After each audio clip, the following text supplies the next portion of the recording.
All right, and to kick it off Saturday, 4:30 Pacific, CBS College Sports.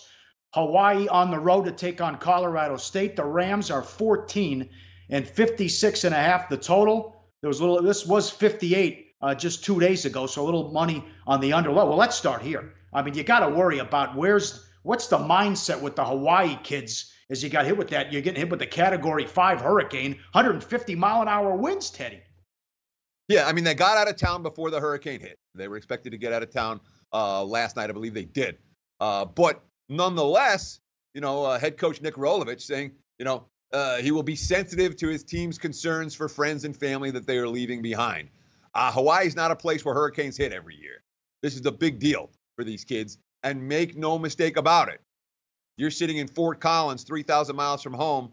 Your thoughts are with people that are your friends and family that are going through a brutal storm right now, but is a major distraction for Hawaii. But Colorado State had their own distraction. Mike Bobo was in the hospital for the better part of a week. Where your head coach, all of a sudden, he goes in for testing, like, hey, we're going to admit you right now, sit here and shut up. And he spent, I think, 6 days altogether in the hospital. So Bobo was still involved in practice. The players were saying he was still sending texts out after practice, work on this, work on that. That guy beat you.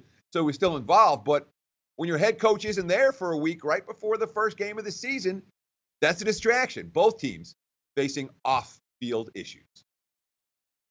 With Hawaii at the quarterback position, this is just wild. Rolovich made it clear he could use multiple quarterbacks this season, could rotate them if all three remain healthy. They also asked him about playing two guys during the same game. He said, quote, I think that's on the table too.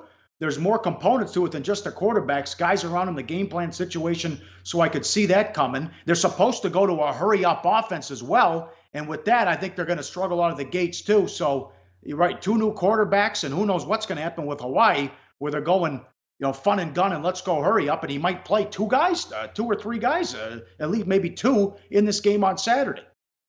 He might play all three. I mean, here's another quote from Rolovich.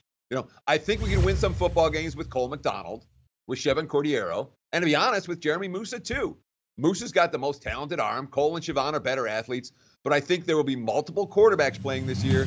I think you could see that happening. You've always got to be prepared for that because of injury. He continued, even though two are true freshmen, I told him I think we got the two best true freshmen in America. Someone might have one that's better. I don't think anyone that has two that are better than what we got. So certainly we can expect A, Colorado State not to know exactly what they're going to defend against, and B, Hawaii to have some issues on the offensive side of the football in terms of continuity.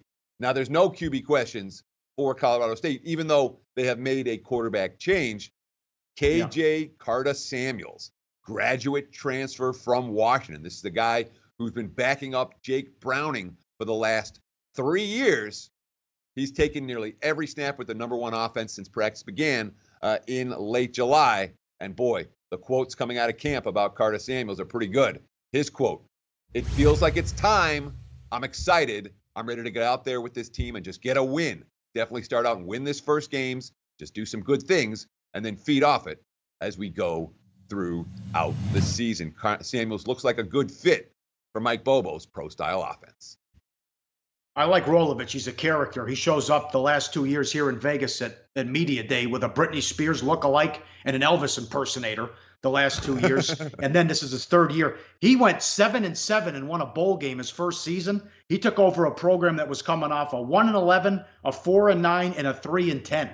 Then they fell back to 3-9 last year. But he's a character and a pretty good coach. So it is here. Let's do it.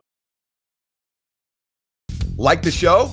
Help us keep the lights on. Please make sure to comment, share, and subscribe to all the Sportsbook Review videos. Thanks so much. Best of luck. Enjoy the games.